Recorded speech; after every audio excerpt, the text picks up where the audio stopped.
Students, जो आप लोगों का आज का टॉपिक है वो है डायरिया, जो सब्जेक्ट है tropical and communicable disease. Slide पे जाते हैं। नेक्स्ट, ऑब्जेक्टिव है आपका at the end of this session learner will able to define diarrhoea, identify the types of diarrhea, explore the causes of diarrhea, discuss the epidemiological data of diarrhea,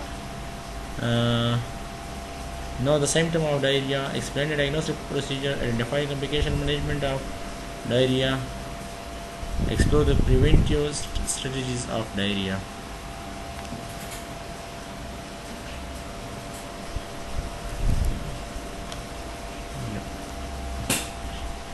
Diarrhea has come from Greek words diarrhea. Dia means flow, and ria means throw. The term following throw. So next, the passage of loose liquid or water stool. जो loose हो, liquid हो और water stool हो, which are usually passed more than 3 times. वो आमतौर पर अमूमन pass more than 3 times a day स्कार, जो उसको हम क्या कहते हैं, diarrhoea. And it's the opposite of, जो इसका अपोजिट है वो क्या है, कॉन्स्टिपेशंस। नेक्स्ट स्लाइड पे जाते हैं। ये आपको डायग्राम दिया हुआ है कि इस पे नेक्स्ट पे आप जाते हैं, ये आपको उसमें उनका एक पिक्चर दिया हुआ है कमोड के ऊपर। Types of diarrhoea, acute diarrhoea और क्रॉनिक डायरिया। तो types of diarrhoea, acute diarrhoea और क्रोनिक डायरिया। अब हम बताएंगे एक्यूट डायरिया क्या है। Diarrhoea lasting less than 2 weeks और 7 to 14 डेज, जो है कम होगा 2 वीक्स से या 7 to 14 डेज से, इसको हम एक्यूट डायरिया कहते हैं। ये विल अपीयर रैपिडली, ये जो है रैपिडली अपीयर होते हैं and will last from between 5 to 10 days. और ये कहाँ तक, यानी 5 to 10 डेज तक रहते हैं। Chronic diarrhoea which is persists for more than 2 or 3 weeks, ये 2 से 3 हफ्ते तक होते हैं, इसको हम क्रोनिक डायरिया कहते हैं। ये एक बच्चे के पिक्चर है डायग्रामेटिकली ये दिया हुआ है, जो एक उस पर मोटर बैठा हुआ है। तो and the base of severe diarrhoea can divide into mild, moderate, severe. Mild जो है वो 3 फीवर स्टूल पर डे, ये 3 से ज़्यादा स्टूल पर डे सर्व करेंगे। 4 or more स्टूल, 4 से ज़्यादा स्टूल करेंगे पर डे। लोकल सिम्टम्स साथ में होगा, एब्डोमिनल पेन और नोजिया। सीवियर जो है वो 4 or more स्टूल लेन per day, systematic symptoms such as fever, chills and dehydrations. Next slide पे, cause of diarrhoea, virus, rota virus, adenovirus, enterovirus, bacteria E coli, shigella, salmonella, intestinal worms, emotional stress. Next, food intolerance, ये का है organic substance, mushroom और shellfish, drugs, infection, inflammatory bowel disease, ये भी इनकी है। Epidemiological data जो है इसका, according to the World Health Organization, approximately 3 to 5 million death जो है वो ईच ईयर हर साल में होते हैं। एंड एट्रीब्यूटल टू डायरिया, वो डायरिया के साथ मंसूब कर लेते हैं। 80% ऑफ दोज डेथ इज़ अगर अंडर द एज ऑफ 5, और जिसमें जो है 5 साल के ज़्यादातर जो है उसका एज क्या होते हैं, under the 5 years। Next slide पर जाते हैं। Children are more susceptible to complication diarrhoea because the smaller amount of fluid leads to dehydration. In children जो है वो बहुत ज़्यादा ससेप्टेबल्स होता है complication of diarrhoea become small amount, जो कम अमाउंट में भी फ्लूइड लॉस हो जाए तो डिहाइड्रेट होता है। तब adult diarrhoea is leading cause of death, diarrhoea जो है वो काज कर लेता है डेथ को during the complex emergency and natural disaster. जब कोई नेचुरल डिजास्टर या वही आ जाए तो उसमें जो है डायरिया बहुत ज़्यादा लीडिंग काज डेथ कर लेता है। जिस तरह आप देखते हैं कि पानी जो है वो भी इन्फेक्टेड हो जाता है और मुख्तलिफ़ टाइप्स के। तो इसमें से क्या होता है, अगर वो टेम्प्रेरी बेस पे होता है, जब तक वो आफात या कोई थंडर्स इस टाइप्स को कोई आ जाते हैं तो अर्थक्वेक, तो उसमें इन्फेक्ट पानी जो है वो इन्फेक्टेड हो जाता है उसमें। जब तक वो डिज़ास्टर या वो कुछ हो तो उसके बाद फिर वो पानी अपनी हालात पे चले जाते हैं।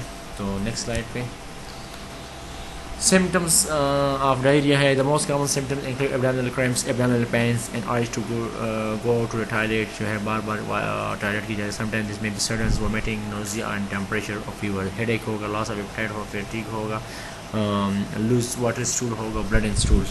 नेक्स्ट पे हम जाते हैं। ये ऐसे डायग्राम दिया हुआ है।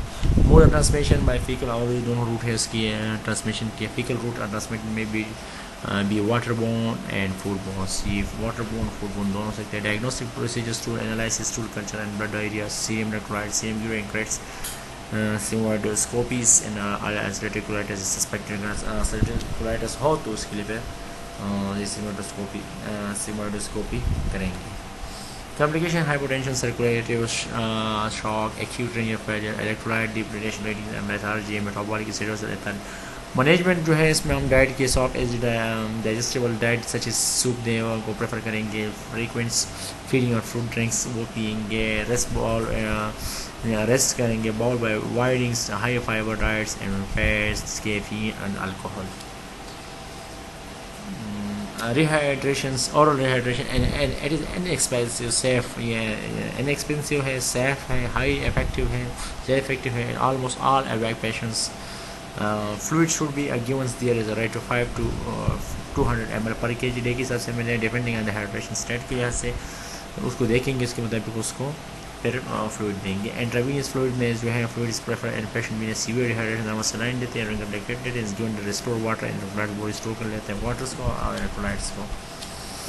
एंटीडायरियल एजेंट्स जो है एंटीडायरियल एजेंट में use a patient with the more and moderate diarrhoea, improve patients comfort जो है इसमें अमोनियम 2 ग्राम देते हैं और लोमोटिल देते हैं। एंटीबायोटिक थेरेपी में सेप्रोफ्लॉक्सासिन देते हैं जो डिफरेंट नाम से देते हैं, 500 का इसलिए देते हैं। Flagyl 250 and 500 mg 4 time a day जो है ये इसमें देते हैं। प्रिवेंटिव स्ट्रेटेजी सैनिटेशन जो है उसको proper sanitation, improve pure water supply, improve excreta disposal जो है इसमें आपको सैनिटेशन का खास ख्याल रखना होगा कि जो सैनिटेशन का जो वो है उसका बिल्कुल क्लियर साफ निज़ाम होना चाहिए। इम्प्रूव प्योर वाटर सप्लाई जो है इसका स्कीम उसके बहुत ख्याल रखना है कि वो किसी ऐसी जगह पे लीक तो नहीं कर रहा है कि जहाँ पे एक्सक्रीटा या ऐसे कोई वेस्ट प्रोडक्ट्स भी पड़ा हुआ वो उसमें। इम्प्रूव एक्सक्रीटा डिस्पोजल जो है एक्सक्रीटा डिस्पोजल है उसको आपको इस तरीके से जगह पे ले जाना है, तो वेस्ट वो एक्सक्रीट करना ऐसी जगह पे ले जाना है, डिस्पोज करना है कि वो पानी के करीब या इससे कोई बीमारी ना फैल जाए। इम्प्रूव डोमेस्टिक फूड हाइजीन जो घर के डोमेस्टिक फूड है और उसको आपको इम्प्रूव करना है। Wash hand before the preparing foods, wash hands करना बिफोर प्रिपेयरिंग जो खुराक को प्रिपेयर कर लेते हैं। बिफोर ईटिंग से पहले, बिफोर फीडिंग से पहले, चाइल्ड एंड आफ्टर डिफिकेशन और फीडिंग चाइल्ड और आफ्टर डिफिकेशन के बाद भी। Health education, educate the family member and help them, आपको एजुकेट देने फैमिली मेम्बर्स को हेल्प करना, टू अडॉप्ट मेंटेन रखने आपको सर्टेन प्रिवेंटिव प्रैक्टिस हर चीज़ ब्रेस्ट फीडिंग उसके जो है आपको हाइजीन ख्याल रखना है।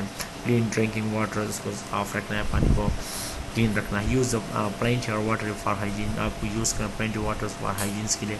Proper disposal of stool and children, आपको प्रॉपर डिस्पोजल करना है स्टूल्स को बच्चे का।